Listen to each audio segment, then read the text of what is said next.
We all know that only the most physically fit people with perfect health indicators can be accepted as astronauts. However, as it turned out, after going into space, everything changes. Many astronauts make it back to Earth from a space station and die young. So, space appears to negatively affect even the most resilient person's health. And this fact is really slowing down our plans to colonize other planets. I'll tell you in this video, can space deprive you of sight? What will a baby born beyond our planet look like? What to do in space with a corpse? And most importantly, can a human live in space?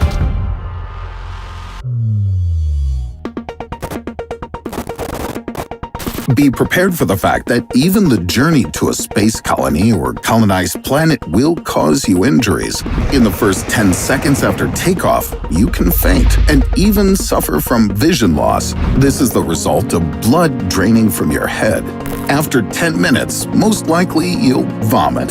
The absence of gravity will affect your inner ear, responsible for your sense of balance, coordination, and spatial orientation. It's like when you were a child. You spun around with all your might and then fell on the floor and puked on your mother's favorite carpet. Next, the process of fluid redistribution in your body will be disrupted and you'll get plump. Also, your bones will become more fragile in space, and fractures are especially likely to occur in the hip area. Another danger to the body is radiation, from which the magnetic field protects us on Earth. Once in space, you'll simultaneously experience the effects of cosmic and solar radiation. In addition, cosmic rays will hit your optic nerves, so even with your eyes closed, you'll still see bright flashes. But the most important thing is not to get sick. Yes, before the flight, astronauts undergo a strict medical examination, so it's almost impossible to get infected by your fellow astronauts. But in 2019, when conducting research, NASA discovered that latent viruses, which had never manifested before, could be activated in a human body during space missions. For example, reactivation of the herpes virus, chickenpox, and mononucleosis may occur. Additionally, your mental health may deteriorate unexpectedly. In 1973, the astronauts of NASA's Skylab 4 mission, Gerald Carr, Edward Gibson, and William Pogue, suddenly found themselves mentally unprepared for their space work. In the 6th week after launch, the crew claimed that they'd never worked 16 hours a day for 84 consecutive days on Earth, so they shouldn't be expected to do this in space either. Such behavior stunned management. After all, the previous team finished all their work on time and enthusiastically asked for more. Skylab 4's request for a gentler schedule was rejected. They then completely stopped working and allegedly even went on a strike. They spent the whole day at the portholes, sullenly observing the space views outside. This negatively affected deadlines set by management. On the other hand, some terrible mental and physical problems appear only upon returning to Earth. If you decide to return home after some time, just like astronauts, you'll bring with you souvenirs, such as cardiovascular diseases, blood diseases, and problems with the urinary system, liver, teeth, spine, joints, stomach, and duodenum. This is even though astronauts have access to high-quality medical care.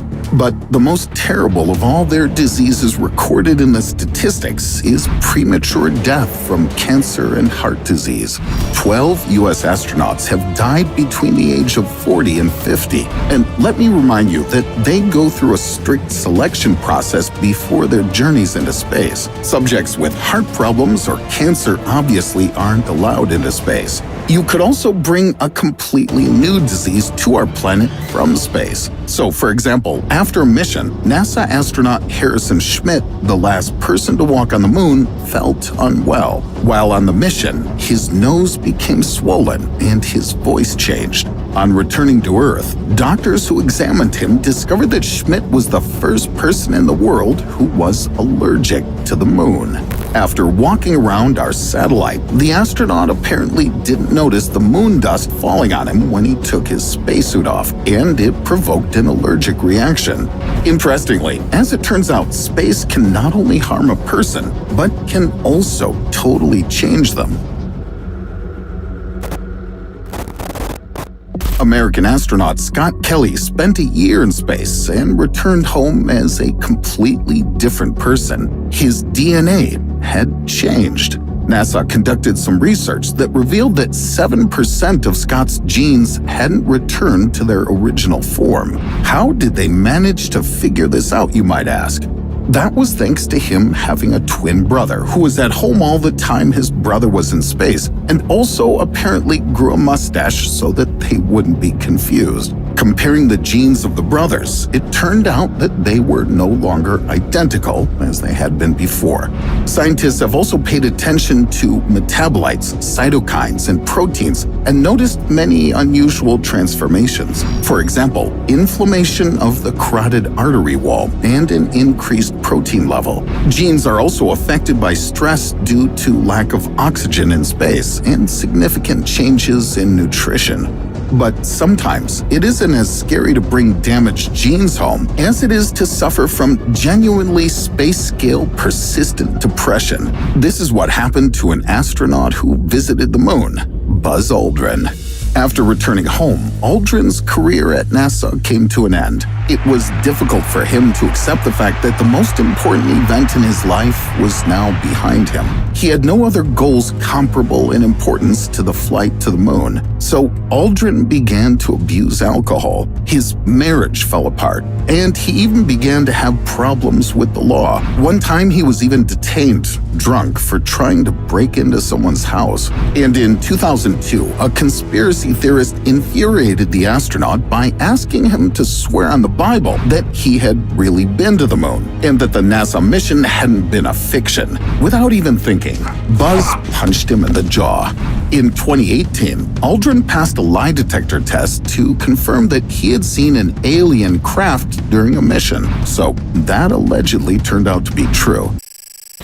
Now, the former astronaut goes to various shows, and by the way, dresses really cool for his 92 years. As you can see, space can significantly change not only your genes, but also your life. Speaking of life, did you know that such Earth processes as birth and death would look quite different in a space colony? Plans to colonize the cosmos, they'll need to learn how to reproduce in space. But before that, it'll be necessary to understand how the space environment affects the functions of the nascent human body. There are several options to go about doing this. The first one is offered by Space Life Origin. In 2024, they're planning to fertilize an ovum in space, return it to Earth, and then artificially implant it into the uterine cavity of a female volunteer. The second option belongs to Spaceborne United. They're going to send a woman in the last stages of pregnancy into space. To become a participant in the program, you must have experience of 2 flawless deliveries and high natural resistance to radiation. It's presumed that the mission will only take from 24 to 36 hours, but the cost of the mission will be colossal. Just one conception in space could cost from between $250,000 to $5 million, and the birth of a baby would cost even more.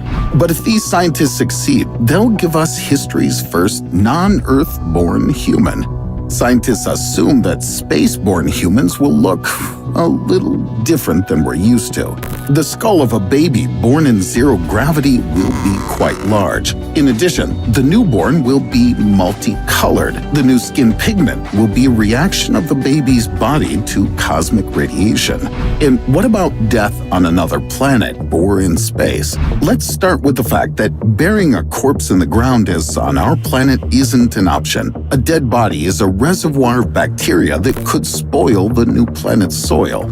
If you throw a corpse into outer space, it will likely freeze and drift there forever. Or it could be attracted by some planet, star, or comet. If you throw a corpse out of a space shuttle, it will be pulled behind it. A heart attack for the crew is guaranteed.